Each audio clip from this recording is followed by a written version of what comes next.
अस्सलाम वालेकुम brothers and sisters, welcome to my channel. और मैं इस टाइम कनाडा में हूँ, कनाडा के प्रोविंस ओंटारियो में हूँ। और आज का लॉकडाउन है तो कॉलेजेस की स्टडी सब यूनिवर्सिटीज़ की ऑनलाइन है, तो मैं भी ऑनलाइन ही पढ़ रही हूँ। तो आज मैं फॉरेस्ट थोड़ा सा डिस्कवर करने निकली थी, घर के पास ये था। तो लेकिन यहाँ पे आप देखें तो ऑलमोस्ट सभी घरों के पास इसी तरह ही छोटे से फॉरेस्ट बने होते हैं साथ में। और लेकिन ये तो काफ़ी बड़ा था, मैं ऑलमोस्ट 10 मिनट्स की मैंने वीडियो शूट की और फिर भी ये बहुत बड़ा था। साथ स्ट्रीम में एक बहुत खूबसूरत ये व्यू होता है। और वॉक करने के लिए यहाँ पे लोग वैसे पेट्स को भी लेके आते हैं। तो ये स्ट्रीम ऑलमोस्ट अगर मैं 50 मिनट्स भी वॉक करती तो ये फिर भी स्ट्रीम ख़त्म ना होती, क्योंकि ये पूरे कनाडा में आई थिंक इसी तरह ही हर टाउन में, हर एरिया में आपको इसी तरह खूबसूरत सी स्ट्रीम और साथ में वॉकिंग पाथ्स आपको मिलेंगे। तो आज की वीडियो जो मैंने बनानी थी वो थी कि how to cover the age gap if you have a age gap of 3 to 4 years of और 10 years। तो मैं यहाँ पे एक रियलिटी बताना चाहती हूँ कि जो मेरी क्लास है कॉनस्टोगा कॉलेज में, वो फर्स्ट सेमेस्टर में जो थी उसमें ऑलमोस्ट 60 स्टूडेंट्स थे फर्स्ट सेमेस्टर में। अभी नेक्स्ट सेमेस्टर में होपफुली 40 बताए जा रहे हैं, क्योंकि डिफरेंट सेक्शंस में शिफ्ट होते रहते हैं कि यहाँ पे इतने स्टूडेंट्स हैं, यहाँ पे इतने हैं। तो मेरी क्लास में जो मैंने देखा कि मैरिड भी थी गर्ल्स जो थी, इंडियंस थी। मैं एक पाकिस्तानी थी, बाकी सारी मेरी क्लास इंडियन है। तो मैरिड भी थी, उनके बच्चे भी थे, और कुछ जो थे वो प्रोफेशनल लोग थे जिन्होंने अपनी फील्ड में 7 से 8 साल काम किया अपनी स्टडीज़ कंप्लीट करने के बाद, और उसके बाद वो यहाँ पे आए। और ऐसे स्टूडेंट्स भी होते थे जिनको काफ़ी एक्सपीरियंस और नॉलेज होता था, क्योंकि क्लास में यहाँ पे प्रैक्टिकल स्टडी होती है। तो जब कोई क्विज़ेज़ वगैरह होते थे तो उनके नॉलेज से पता चलता था कि वो काफ़ी एक्सपीरियंस्ड हैं। और वो खुद भी बताते थे कि हमारी मेडिकल की फ़ील्ड में या बायोटेक्नोलॉजी की फ़ील्ड में या इंजीनियरिंग की फ़ील्ड में इतना एक्सपीरियंस है। तो मैं ये यहाँ पे एक बात करना चाहती हूँ कि जब मैं भी पाकिस्तान से यहाँ आना चाहती थी तो मुझे इतना प्रॉब्लम बना, मैं इतनी टेंशन में थी कि मैं अपने 2 इयर्स का गैप कैसे कवर करूं, क्योंकि मेरी स्टडीज़ में 2 इयर्स का गैप था। हालांकि मेरा टीचिंग का एक्सपीरियंस था, लेकिन मेरा 2 इयर्स का गैप था, तो उसकी वजह से मैं भी बहुत परेशान थी। लेकिन पाकिस्तान में अभी जैसा कि एसटीएस न्यू खुला है तो सबको यही है कि हमने इतनी अमाउंट पहले एडवांस में देनी है एसटीएस में, 1 ईयर की फ़ी पे करनी है, फिर जीआईसी पे करना है, सब कुछ रख के उसके बाद हमने वीज़ा अप्लाई करना है। तो अगर रिजेक्ट हो गया तो फिर क्या होगा, रिजेक्ट तो उसकी वजह से फिर हर चीज़ में बड़ा केयरफुली हमें एग्जामिन करना पड़ता है, सब कुछ देखना पड़ता है कि कोई भी मिस्टेक ना हो, ताकि फ़र्स्ट अटैम्प्ट में हमारा वीज़ा एक्सेप्ट हो जाए। तो मैं अपने 2 ईयर एक्सपीरियंस को लेके भी क्यों परेशान थी, परेशान मैं इस वजह से थी क्योंकि मेरी अमाउंट मुझे पे जो थी वो कैश में मिलती थी, मुझे कोई पे रिसीट्स नहीं थी, कुछ भी नहीं था। तो मैं पहले ये सोच रही थी कि मैं पे रिसीट कुछ बना लूँ, कुछ कह के कुछ किसी से बनवा लूँ। लेकिन फिर मुझे किसी ने कहा, क्योंकि अगेन मैं यही कहती हूँ कि मैं रिसर्च करती हूँ हर चीज़ की, हर क्वेरी की मैं बहुत ज़्यादा टेंशन लेती थी, तो मैं हर चीज़ का बहुत रिसर्च करती थी। अभी भी मैं देख रही हूँ कि मैं वीडियो बनाती हूँ तो उस पर लोगों का यही रिएक्शन है कि आप हमें सजेस्ट करें। मैं अगेन यही कहूँगी कि मैं आपको यही गाइड कर सकती हूँ कि आप प्रोसीजर कैसे करें, और बिल्कुल एग्जैक्ट जो तरीका होता है इसका ऑफिशियल वे, मैं आपको वही गाइड कर सकती हूँ। जो इंस्टीट्यूट आपने चूज़ करना है, जो आपने कोर्स चेंज करना है या है उसमें चूज़ करना है, वो आपकी अपनी चॉइस है, आपकी अपनी नॉलेज है, आप उसमें खुद रिसर्च करके उसको चूज़ करें। यहाँ पे मैं एक चीज़ एक्सप्लेन करना चाहूँगी कि जब हम वॉक कर रहे होते हैं या पाथ्स पे जा रहे होते हैं तो हम रास्ता चेंज कर लेते हैं, या फिर जो नेक्स्ट आ रहा होता है दूसरे वे से वो रास्ता चेंज कर लेता है। और ये मॉनिटर करने के लिए ये फॉरेस्ट है, प्रॉपर एक फ़ॉरेस्ट बना हुआ है, और इस फॉरेस्ट में भी गार्ड्स हैं, पुलिस है जो मॉनिटर करेगी। आगे पुलिस भी आएगी, मैं वहाँ पर भी अपना रास्ता चेंज कर लूँगी।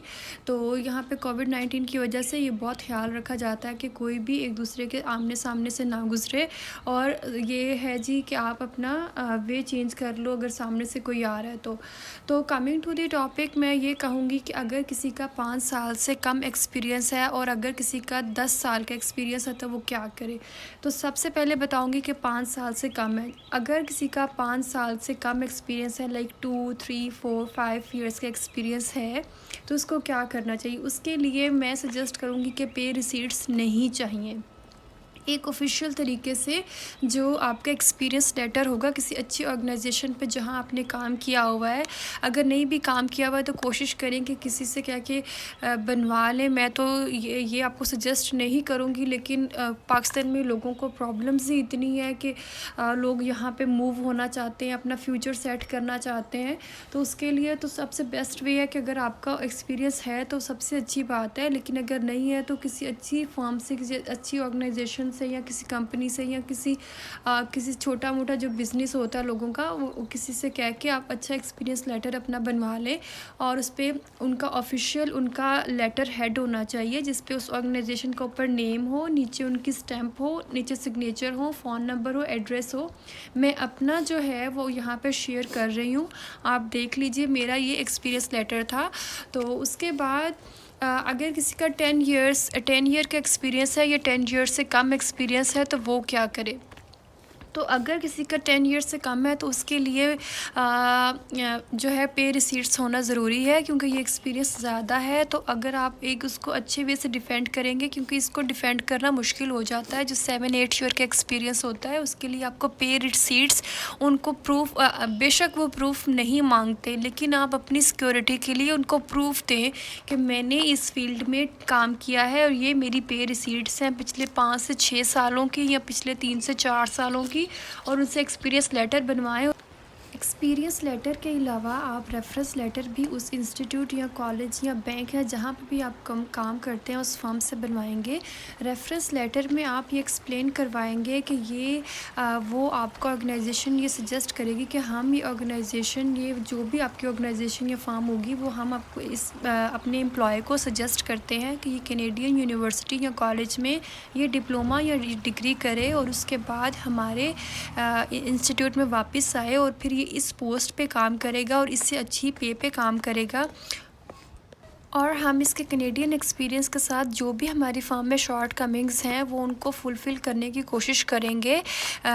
उसके साथ ही वो मेंशन करें कि हमारे पास ऑलरेडी 2 से 3 एम्प्लॉयज़ हैं जिनको हमने सजेस्ट किया है, वो ऑलरेडी हमारे पास इस पोस्ट पर हैं। कुछ भी एग्जांपल दे दें और कुछ भी इस तरह रेफरेंस लेटर बनवा के, और जो उनकी रेफरेंस देंगे उन रेफरेंस का साथ के ये एम्प्लॉयज़ हैं उनका ईमेल एड्रेस साथ मेंशन कर दें। और ईमेल एड्रेस मेंशन करने से मेरा ये मतलब है कि अगर आप किसी अपने वैसे भी कोलीग का ईमेल एड्रेस दे देंगे, वो किसी को ईमेल करके ये नहीं पूछते कि आपने है या नहीं है, लेकिन ये एक अच्छा एक ऑफिशियल वे है।